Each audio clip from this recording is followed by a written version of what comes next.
한 주간 잘 지내셨습니까?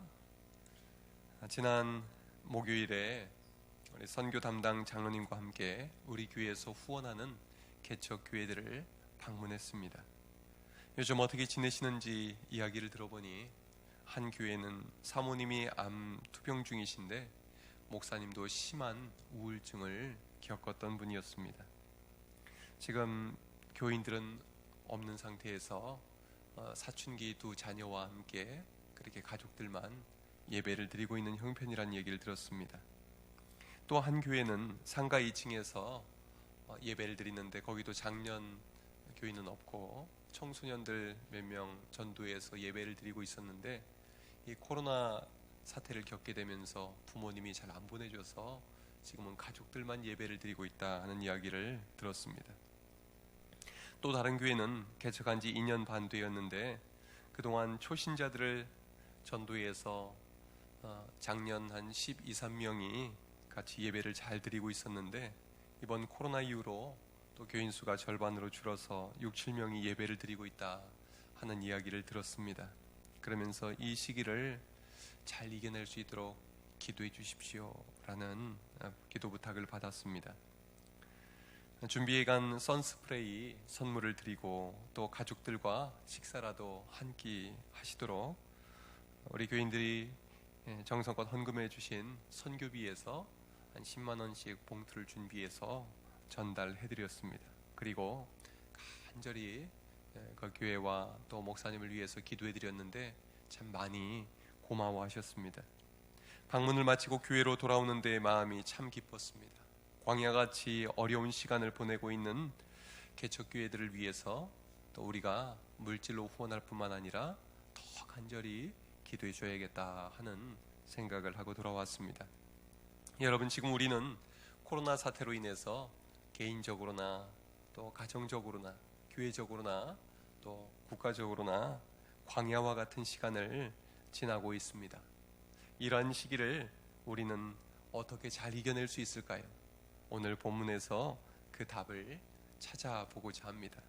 첫 번째로 원망 대신 감사하라 말씀하십니다. 우리 같이 한번 해볼까요? 원망 대신 감사하라. 그러나 이스라엘 자손들은 광야를 만났을 때 어떻게 반응했을까요?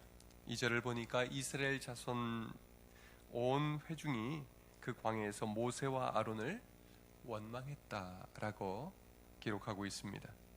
애굽에서 모세를 따라 나오지 않았으면 좋았을 것을, 또 이 광야를 만나지 않았다면 정말 좋았을 것을 이라면서 계속해서 원망하고 불평합니다. 이때가 언제입니까? 본문 1절 말씀을 보니까 애굽에서 출애굽에서 나온 지 한 달 반 정도 지났을 때입니다. 그 사이에 이스라엘 백성들에게는 무슨 일이 일어났었습니까? 그들은 기적의 기적을 계속해서 경험했습니다. 하나님께서 이스라엘 백성들을 출애굽시키시기 위해서 10가지의 재앙을 내리셨는데 그 모든 재앙은 초자연적인 기적이었습니다. 또 이스라엘 백성들은 홍해의 기적을 경험했습니다. 앞을 가로막고 있는 홍해를 하나님은 가르시고 마른 땅처럼 지나가게 하셨습니다. 그리고 이스라엘 백성들을 죽이기 위해서 뒤쫓아온 애굽의 군대는 그 홍해에 수장시켜 버리셨습니다. 이스라엘 자손들이 이 사건을 통해서 얼마나 감격했는지 출애굽기 15장에서 모세와 이스라엘 백성들은 이렇게 노래합니다. 내가 여호와를 찬송하리니 여호와는 나의 힘이요 노래시며 나의 구원이시로다. 그는 나의 하나님이시니 내가 그를 찬송할 것이요 내 아버지의 하나님이시니 내가 그를 높이리라. 마지막에는 모세와 아론의 누나 미리암과 모든 여인들이 소고를 치고 춤을 추면서 하나님 앞에 감사 찬송을 올려드립니다. 이스라엘 자손들은 홍해 사건 이후로 감사 충만, 기쁨 충만, 찬양으로 충만했습니다. 그런데 15장 22절 내용을 보면 그 모습이 3일도 못 가는 것을 알 수가 있습니다. 이 이스라엘 백성들이 지나온 길을 사진으로 좀 보여드리려고 합니다. 뭐가 보입니까? 이집트의 피라미드가 보이지요. 이 피라미드는 메마른 땅 위에 서 있습니다. 나일강을 제외하고 나면 주위가 저렇게 다 이집트는 메마른 땅이 대부분입니다. 그리고 그 다음 장면 보시면 이것은 이스라엘 백성들이 건너온 홍해 건너편의 모습입니다. 뒤로 파랗게 보이는 것이 하늘도 보이지만 또 얇게 보이는 것이 홍해 바다입니다. 그런데 바다 건너와 보니 땅이 어떻습니까? 물기도 없고 풀도 거의 없고 메마른 땅입니다. 그것은 그늘도 없고 먹을 것도 없는 곳이었습니다. 이스라엘 백성들은 목이 너무너무 마른데 마실 물을 구할 수 없게 되자 원망과 불평이 터져 나옵니다. 그런데 드디어 나무가 있는 우물을 만나게 됐습니다. 그 우물은 마라 우물입니다. 제가 갔을 때 저 안에 보니까 물이 그렇게 많지는 않았습니다. 이스라엘 백성들이 물을 보고 너무너무 기뻐서 허겁지겁 물을 들이켰는데 물맛이 어땠을까요? 너무 써서 삼킬 수가 없었습니다. 다 뱉어내고 말았던 것입니다. 이스라엘 백성들은 3일 전까지만 해도 홍해를 건넌 후에 너무너무 기뻐서 감사 찬양을 올려주었습니다. 그런데 그 입으로 이제는 원망하고 불평합니다. 그때 모세가 여호와께 부르짖어 쓴 물을 단물로 바꾸었고 또 물을 마실 수 있었습니다. 또 한 번의 기적을 맛본 것입니다. 그 다음에 하나님은 이스라엘 백성들을 엘림으로 인도하셔서 물샘 열둘과 종려나무 이른구로 물을 마시게 하셨고 열매를 따먹게 하셨습니다. 그리고 그곳에서 마음껏 쉬면서 충전할 수 있게 해주셨습니다. 자, 지금 보시는 장면은 이제 신광야로 들어서서 신광야의 모습입니다. 신광야 또한 메마른 땅입니다. 나무도 거의 없고 풀도 거의 없고 물도 보이지가 않습니다. 신광야는 태양은 장렬하지만 먼지만 풀풀 날리는 땅입니다. 그 다음에 보시면 이제 시내산을 볼 수가 있는데요. 시내산은 우리나라에 있는 산처럼 나무가 울창한 산이 아닙니다. 바위산, 메마른 산, 그냥 먼지만 날리는 그런 산입니다.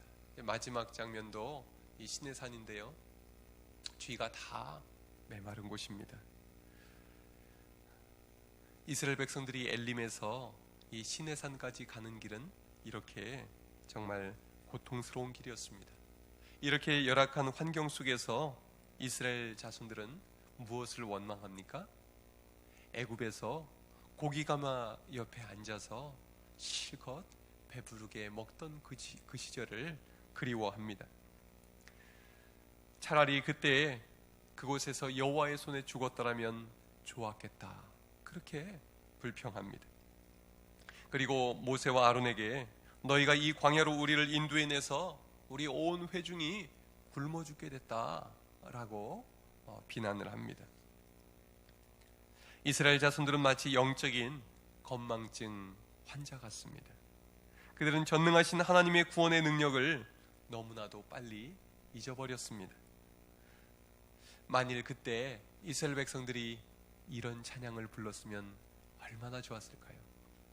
메마른 땅을 종일 걸어가도 나 피곤치 아니하며, 음이 좀 틀리네요. 나머지는 가사를 읽어드리겠습니다. 저 위험한 곳 내가 이를 때면 큰 바위에 숨기시고 주 손으로 덮으시네. 메마른 땅을 지나오면서 문제를 만날 때마다 하나님은 놀랍게 해결해 주셨습니다. 그러나 이스라엘 백성들은 문제를 만날 때마다 원망하고 불평합니다. 항상 하나님의 은혜를 체험하고 살면서도 불평, 불만을 늘어놓는 모습이 꼭 우리 모습 같지 않습니까? 중요한 사실은 감사가 살아나면 원망과 불평은 사라지고 감사가 사라지고 나면 원망과 불평은 되살아난다는 사실입니다. 요즘 코로나 시대를 살아가면서 우리는 어떤 말을 많이 합니까? 하나님, 그래도 감사합니다. 이만하면 만족합니다. 이런 말을 많이 하십니까?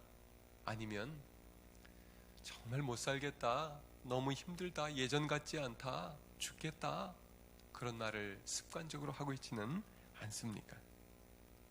우리나라가 지나온 시절을 가만히 돌아보면 좋겠습니다. 여기 계신 어르신들 중에는 정말 이 나라가 가장 어려웠던 시절을 지나온 분들이 계시지요. 밥 한 끼 먹기도 어려웠던 그 시절에 비하면 지금 우리가 살아가고 있는 이 시대는 복이 겨운 시대 아니겠습니까? 2주 전에 나온 뉴스 기사를 보니까 환경부에서 발표한 통계 자료에 의하면 2017년 한 해에만 약 581만 톤의 음식 쓰레기가 버려졌다고 합니다. 하루 평균 15,900톤입니다. 얼마만큼의 양일까요? 여러분, 10톤짜리 큰 덤프트럭 아시죠? 그 덤프트럭으로 1,590대 매일 10톤짜리를 가득 음식물 쓰레기로 채워서 1,590대씩 버리는 양이 매일 버려지고 있다는 것입니다. 이것을 처분하는 비용만도 연간 2조 원 가까이 든다고 합니다. 6.25 한국전쟁 이후로 세계에서 가장 가난했던 나라, 원조 없이는 먹고 살 길이 없었던 이 나라가 이제는 음식물 쓰레기를 너무 많이 버려서 처치곤란한 그런 나라가 됐다는 것입니다. 여러분, 우리가 이 정도 부유한 시대를 산다면 우리는 불평, 불만 그리고 원망하기보다는 하나님께 감사해야 하지 않겠습니까? 여러분, 범사에 감사합시다. 감사하면 우리 삶에 기적이 일어납니다. 미국의 어느 지방신문에 실렸던 기사라고 합니다. 어느 회사의 전무였던 40대 남자가 혈압으로 쓰러져서 반신불수가 되었습니다. 그는 병원에 누워서 매일 원망하고 불평, 불만을 터뜨리고 있었습니다. 그러던 어느 날 병원 원목 목사님과 이야기를 나누게 되었습니다. 목사님은 신세 한탄은 이제 그만하고 일생 동안 도움을 줬던 사람들을 꼽아보면서 감사의 조건들을 찾아보라고 조언해 주었습니다. 처음에 아무리 생각해봐도 감사할 조건이 생각나지 않았습니다. 도와줬던 사람도 잘 기억도 안 났습니다. 아내도 자식들도 친구들도 고마운 마음이 들지 않았습니다.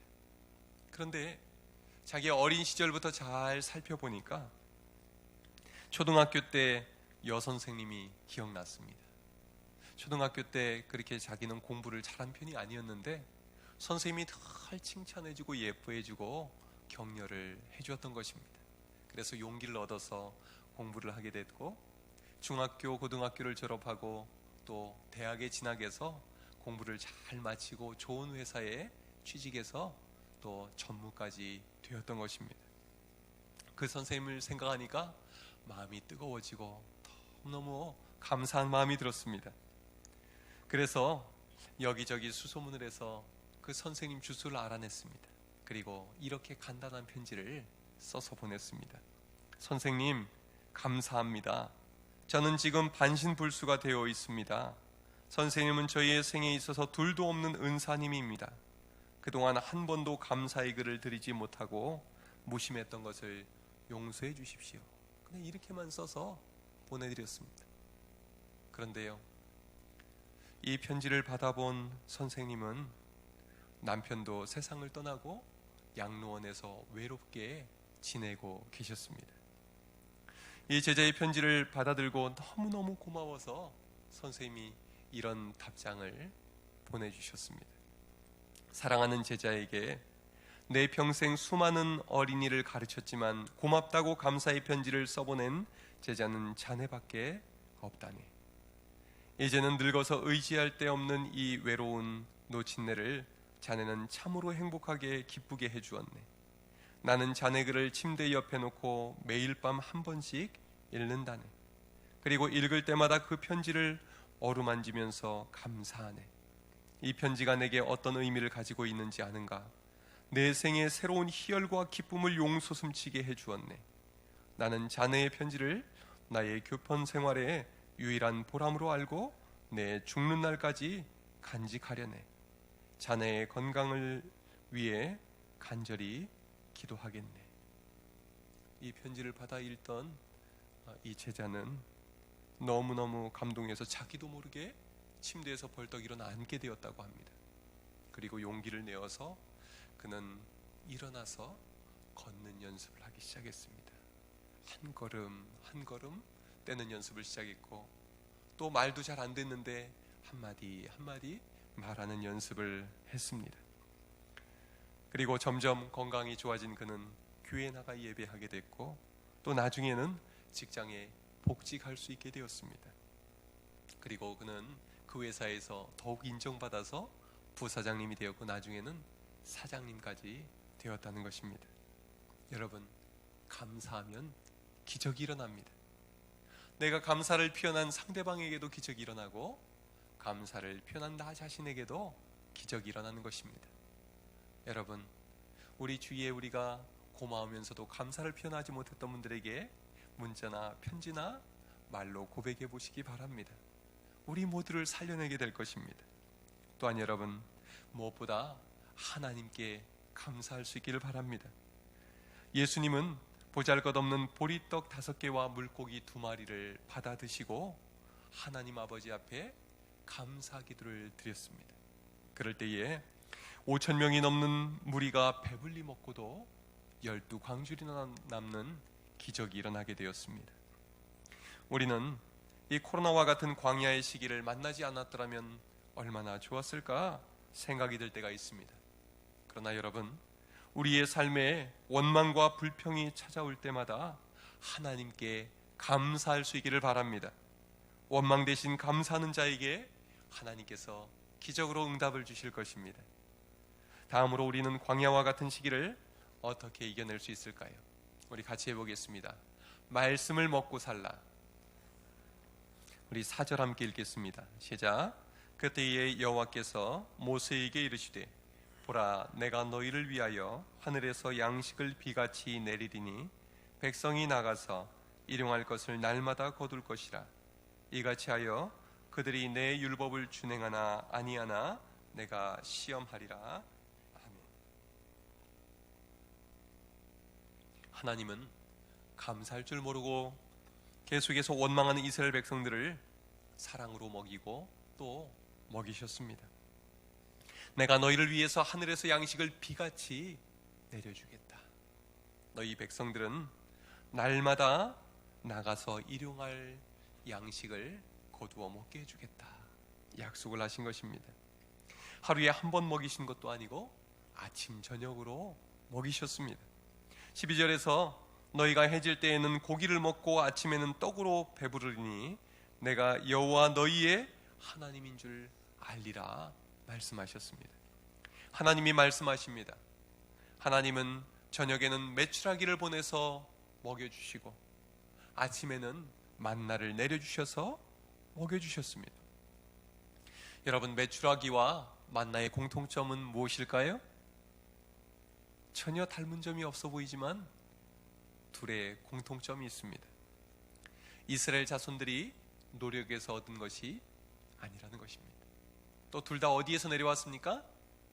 땅에서 솟아난 것이 아니고 하늘에서 내려주셨습니다. 메추라기는 이스라엘 자손들이 광야에서 사육한 것이 아닙니다. 만나는 광야를 경작에서 수확한 것이 아닙니다. 아까 사진에서 제가 보여드린 것처럼 광야는 농사를 지을 수도 없고 가축을 기를 수도 없는 땅입니다. 땅의 모든 것이 막혀 있고 땅의 모든 문이 닫혀 있을 때 하나님은 하늘 문을 여시고 하늘 창고를 열어주셨습니다. 하나님은 먹을 것이 전혀 나지 않는 광야에서 40년간을 아침 저녁으로 먹여주셨습니다. 이것은 무엇을 의미합니까? 우리의 먹고 사는 문제가 하나님께 달려있다는 것입니다. 40년이 지난 후에 모세는 신명기 8장에서 이렇게 말씀합니다.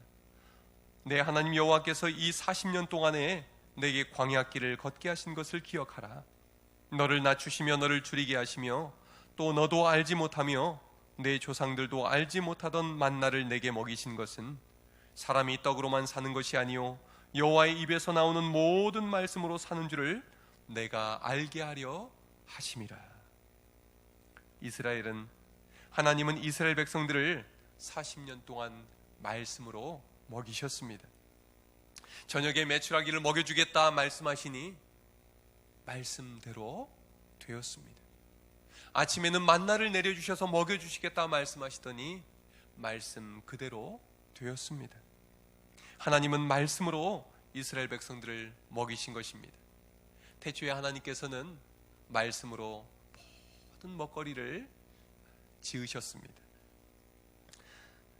무에서 유를 창조하시고 아담과 하와를 먹이신 전능하신 창조주 하나님께서 먹을 것이 아무것도 없는 광야에서 이스라엘 백성들을 40년간이나 날마다 배불리 먹여주셨던 것입니다. 그러므로 이스라엘 자손들이 광야에서 만난 하나님은 어떤 하나님입니까? 출애굽의 구원자 하나님이신 동시에 전능하신 창조주 하나님이셨습니다. 만일 이스라엘 백성들이 광야를 만나지 않았더라면 전능하신 창조주 하나님의 능력을 경험할 수 없었을 것입니다. 그들이 광야를 만났기에 조상들은 먹어보지도 못했던 만나를 먹게 되었습니다.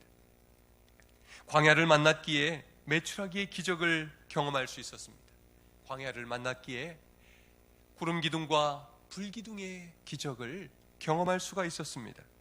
그러므로 광야는 이스라엘 백성들이 40년 동안 놀라운 기적을 경험한 은혜의 통로가 된 것입니다. 우리는 우리 인생에 광야가 아니라 푸른 풀밭 쉴만한 물가가 이어지기를 원합니다. 그러나 그런 환경 속에서는 하나님이 일으키시는 기적을 경험할 수 없습니다. 그곳에는 만나의 기적이 없습니다. 우리가 광야를 만나지 않았더라면 절대로 깨달을 수 없는 하나님의 은혜가 있는 것입니다. 우리가 광야를 만나지 않았더라면 절대로 만날 수 없는 하나님이 계신 것입니다. 그래서 하나님은 우리를 광야로 초대하시는 것입니다. 하나님은 광야에서 우리를 만나주시기 원하십니다. 하나님은 광야에서 우리를 말씀으로 먹여주기를 원하십니다. 20대 때부터 잘 나가던 만화가가 한 명 있었습니다. 그는 1991년에 한국 만화계의 대부로 불리던 이현세라는 만화가의 문화생으로 들어갔습니다. 실력을 쌓은 후에 그는 돈벌이가 잘 되는 성인 만화, 음란 만화를 그리기 시작했습니다. 그는 9권의 성인 만화책을 출간하면서 돈도 잘 벌었습니다. 그런데 1998년에 갑자기 피를 토하며 쓰러집니다. 병원에 갔더니 폐가 썩어서 녹아내리는 농흉이라는 진단을 내렸습니다. 그대로 두면 곧 죽게 되는 중병이라는 것입니다. 그는 모태신앙인이었지만 그동안 하나님을 믿지 않는 무신론자나 다름없이 살아왔습니다. 그는 수술을 앞두고 성경을 읽다가 내가 구원의 확신도 없는 채로 수술받다가 죽으면 어떡하나 두려움이 찾아왔습니다. 그래서 그는 수술 직전에 병원 안에 있는 예배실을 찾아가서 눈물로 기도했습니다. 하나님, 제 병을 낫게만 해주시면 성인 만화 그리지 않겠습니다. 제발 살려주세요. 그리고 그는 기도를 마치고 병실로 돌아오다가 엘리베이터에서 쓰러져서 엄청난 피를 토해내게 됐습니다. 의사 선생님이 수술 직전에 폐 사진 한 번 더 찍어보자고 하더니 사진을 보던 의사 선생님이 고개를 갸우뚱거립니다. 참 이상하다. 폐가 깨끗해졌어요. 폐가 나았어요. 수술 안 해도 될 것 같아요. 뭐가 이상한 것 같으니까 우리 한 주만 연기해 봅시다. 한 주 뒤에도 깨끗했습니다. 의사 선생님은 말했습니다. 이런 일은 하나님이 치료했다고밖에 달리 말할 길이 없네요. 그 후로 그는 기도한 대로 성인 만화 대신에 일반 만화, 학습 만화, 신앙 만화를 그리기 시작했습니다. 그런데 죄의 사슬을 끊기는 어려웠습니다. 왜냐하면 성인 만화 원고료에 비해서 일반 만화는 5분의 1밖에 수입이 없었기 때문입니다. 너무 돈이 궁해지니까 그럴 때마다 그는 옛 습관대로 다시 성인 만화를 그려서 또 돈을 벌었습니다. 그렇게 10년을 살아가던 어느 날 그는 결단을 내리게 됩니다. 이제부터는 내 재능으로 하나님께 영광 돌리는 삶을 살겠습니다. 그리고 그는 어렸을 때부터 봐왔던 존 버년의 철로 역정이라는 그 책을 만화로 그리기로 결심했습니다. 또다시 돈이 궁해졌지만 다시는 성인 만화를 그리지 않았습니다. 오직 철로 역정을 만화로 그리는 데만 집중합니다. 성경 읽고 기도하고 철로 역정을 읽어가면서 만화 그리기에 몰두했습니다. 한 2, 3년이면 다 완성할 수 있겠다 생각을 했는데 그에게 어려움이 찾아왔습니다. 열심히 만화를 그리는데 이 검지손가락의 인대가 끊어진 겁니다. 여러분이 검지손가락 없이 만화를 그릴 수 있을까요? 그럴 수 없었습니다. 그는 14개월 동안이나 그림을 그릴 수가 없었습니다. 만화가가 그림을 그리지 못하면 어떻게 될까요? 수입이 없는 광야 생활이 시작이 된 겁니다. 그는 하나님께 원망도 많이 했습니다.